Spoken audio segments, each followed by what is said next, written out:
Good afternoon, everybody. Thank you for sticking in this long in the day. Is your head full of mush? You learned a lot of things, and you got more to learn. So we're going to do something here. I do a lot of career counseling as part of my role, and I give this talk, as I mentioned, at Microsoft, and it's this: management or technical professional. We call that at Microsoft a manager or an IC, which is individual contributor.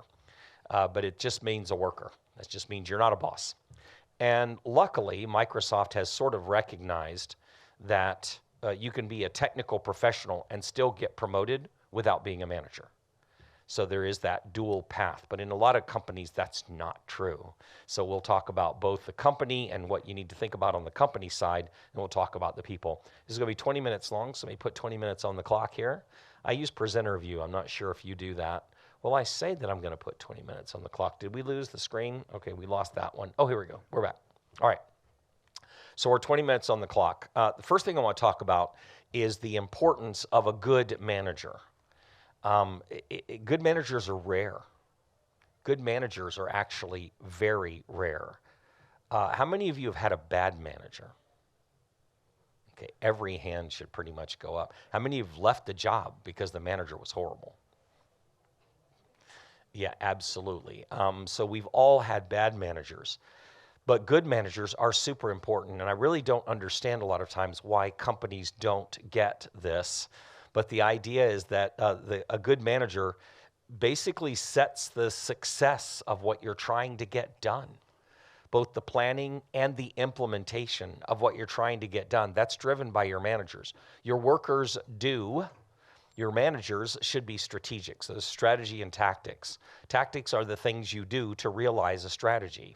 Your managers should at some level, now there's layers of management, but at some level your manager should know the strategy of what the organization is trying to get done, and they know their people well, and then they work to get those two things together to get the things done while helping the people work forward. Managers also instill confidence and safety in a team. If you don't feel comfortable in your team, if you're feeling that you're not going to do your best work, if you're just feeling out of sorts, you're not going to do your best work. And a good manager runs interference for the team. You should not deal with things.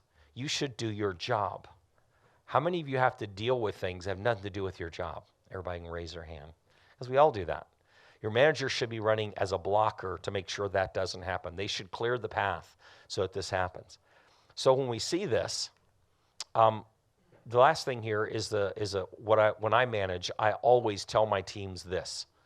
I give them the 3 P's. It's clarity. The number one thing you need in your role is clarity. You'll feel safety. If you are deciding to become a manager, I highly recommend you look at this. Number one, the first P is the clarity of purpose. What are we doing? You ever worked in a group and you're not sure why you're doing what you're doing? That should never happen. You should always know, why are we doing this? So a good manager should know what the organization is trying to get done and then come over to you and say, this is our part of that. When I worked at NASA, everybody at NASA, it was the most amazing thing. This is down in Florida. When the shuttle would launch, they would let us leave work and go out on the lawns and watch the shuttle go up. We were closer than anybody else was allowed to be. And everybody there, even the rubbish person, believed they helped launch that shuttle. They instilled the value of what you did to getting that shuttle off the ground safety.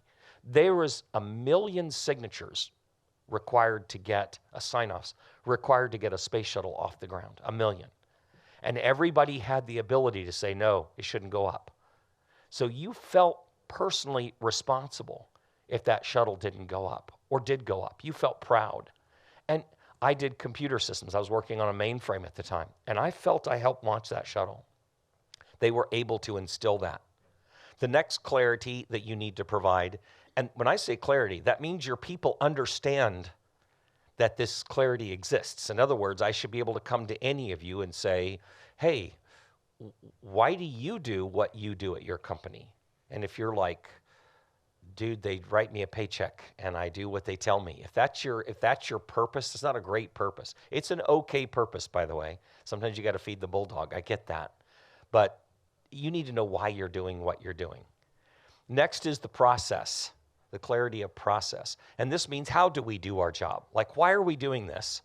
And then how do we do it? If you've got constraints, things you're not allowed to do, or requirements, things you have to do, that should be clear. And most of us don't have this clarity.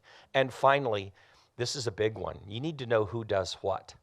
How many of you have ever worked in a group of people and you felt you were doing just a little more than everybody else in the group was doing? When I first went to college, and this is back, before electricity.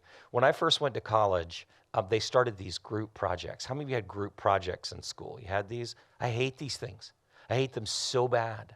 I hate them so bad because the groups were always terrible. In fact, I had a T-shirt that said, "When I die, I want my college group to be my pallbearers so they can let me down just one more time." I hated it, right? And so your boss should make sure, people understand the word fair. Everybody understands fair. They've done studies where the people in the line, and they'll walk up to people, not say anything, give the first person $5, then give the next person $5, and the next person, everybody's looking, I'm getting $5.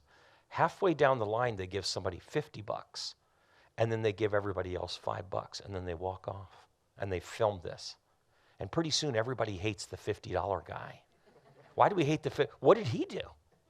Well, I got a question for you. What did you do? You didn't do anything to get the $5. We hate things not being fair.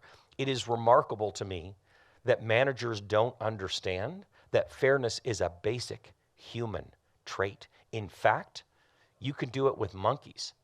You can give monkeys the banana, then give one monkey 2 bananas. The rest of the monkeys will attack that dude. They don't like that this monkey got 2 bananas. It's not fair. So fair is the number one thing ever. Little kids, it's not fair. You know what? Big kids, it's not fair. I don't like that I'm doing more work, right? So it's important that people know. So you need clarity of purpose, process, and people. This is good managers. Let's talk a little bit about the myth and the realities of management. Up or onward, the myths of management. Number 1, I'm really good at what I do. I'd be a great manager. That's a myth. Your company comes in and you're the best widget maker in the entire plant. You make widgets better than anybody. So they make you a manager of people who make widgets. That's a bad move. Let me tell you why that's a bad move. Let me tell you why this is a myth. The skills that make you good at what you do are not the same skills that make a good manager. You could get somebody who is a terrible worker that's a fantastic manager, and vice versa. I've seen really bad managers that really should be writing code because they're good at that. But they were so good, they're like, well, I want to be promoted. And the only way up was to get promoted into management. You should not be promoted up into management. You should be giving a management role because you're good at managing people. We'll talk about those skills in just a moment. Next myth, I can only lead if I'm a manager. That is not true. There's many leaders in an organization, people you admire, leads or other people like that are very good at their job, that are leaders. And when they speak up and go, I was talking the other day and I think we should do this, and you see everybody listening to that person. That person's a leader, and maybe it's you. You don't need to be a manager to lead. There's ways to do that.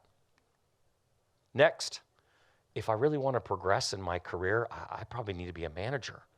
I'm getting older and people are looking at me like, you're coding at 60?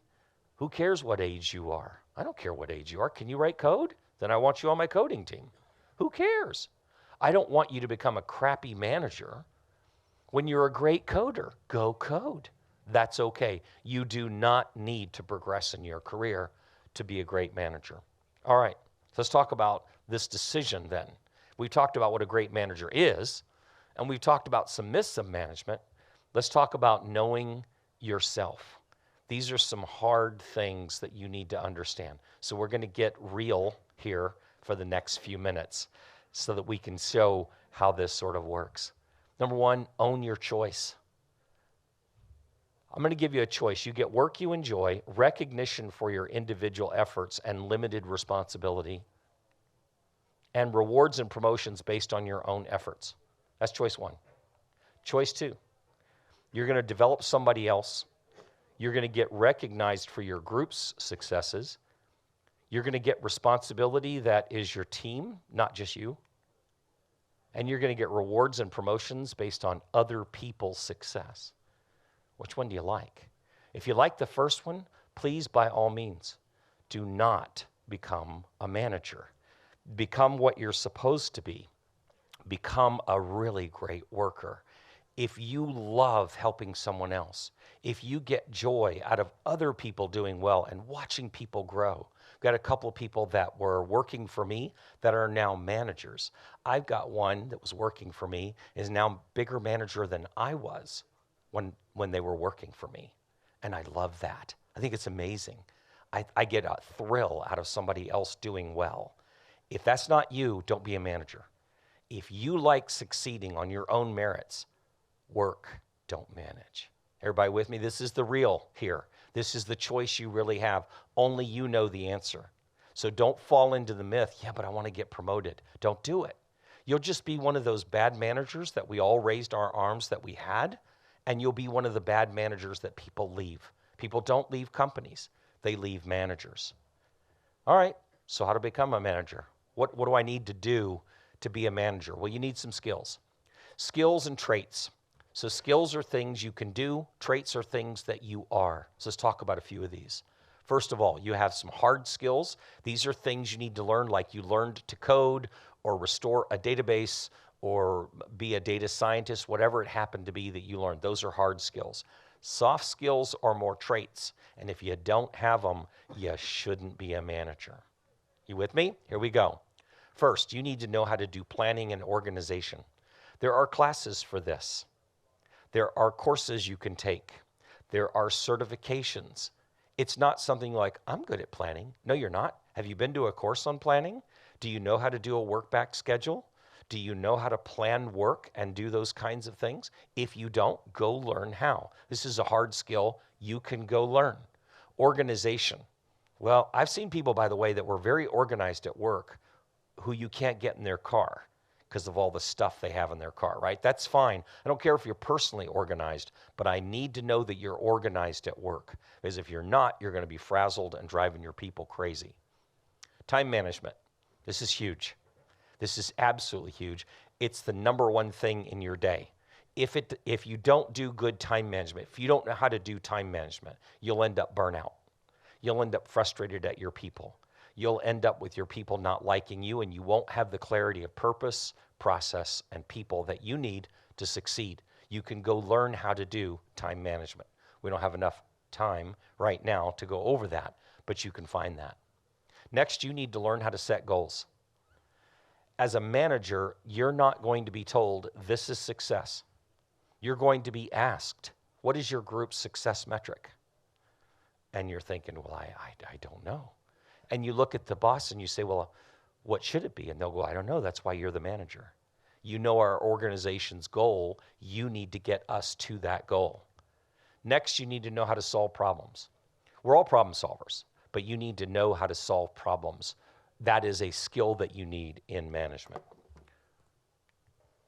Next, you need business knowledge. You need to know what your company does. Now, you kind of need this as a DBA or a data developer anyway. You need to know what your company does. Really hard to be a good DBA and not care about what your organization actually does. But you can be a coder and care less what the company does. What do you need written? I'll write it. But you cannot be a good manager if you don't know what your company does, which means, at least on some level, you need to believe in your company a little bit. If it does good things, then you should be at that company. If it does things you don't believe in or you don't like, I realize you're paying the bulldog. I realize you're paying the bills. I get that. But don't become a manager, because you're going to start selling your soul into something you don't believe in. You won't make the organization go forward. And finally, you need the technical knowledge. There's actually things you need to know. I'm going to give you a course at the end. There's things you need to know in being a manager. A lot of people say, oh, these managers get together, they're just using gobbledygook speak and all, we're going to innovate in this space, and all the geeks laugh and all that. But guess what? We use jargon too. We use all kind of jargon in our tool. So do they. Those words actually do mean something. Innovating in that space means something to a business person. There's some soft skills you need. You need empathy. There's a difference between empathy and sympathy. Sympathy means I feel bad when you feel bad. You tell me, oh, I'm having this bad day, and I'm like, now I feel bad. Empathy means I know how you feel, and I can adjust accordingly. You need to be empathetic.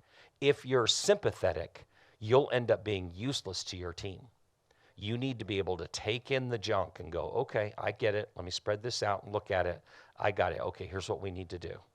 You need to take a day off. I once sent somebody home that worked for me to eat ice cream. This person was distraught. It was a bad day for this person, really bad. And so I told them, are you near a grocery store? Yes. Do they have ice cream? Yes. I want you to go get a quart of it and eat it and come back and see me. Are you guys kidding me? No. I sent her out to eat ice cream. Came back to me and said, I hate that this worked. And it did. They had calmed down. You need communication skills. Number one thing you need to do is let people know. This will help with that fairness.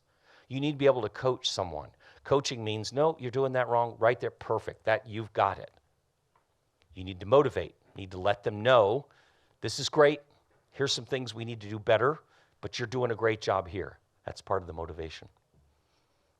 Fairness. Fairness. You need to learn to be fair. You need to appear fair. You always need to appear fair. And then you've got to actually have integrity. You got to say you're going to do something, you got to do it. You got to take the hit before your team does. Now, there's some tough truths we need to get through here. There's some things we need to consider honestly. As a manager, your day changes all the time. You're never going to know what's going to happen. You're going to make tough choices. I'm going to have to make Neil work late. And Neil doesn't want to work late. But we got to do it, Neil. Sorry, man. I'll get you a pizza. Others are going to have to come first. You're going to take the hit before your team does. It's hard work, isn't it? Do you see now why there aren't very many good managers? Your success, by the way, is not your own. Your team owns your success. You have more power right now over your boss than you realize.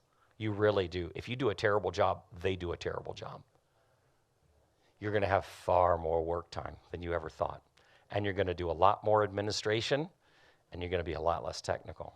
Your tool of choice is going to be PowerPoint and Outlook, not Visual Studio. That's just the way it works as a manager. How do I get there? Here's the process. First, find out about yourself. Know who you are. Define your gaps of those skills I mentioned, and then go fix them. Define the gap, do a gap analysis, fix the gaps. Ask. Tell your boss, I want to be a boss. First time I became a boss, years and years ago, I said, how do I become a boss here? They said, you just started the process.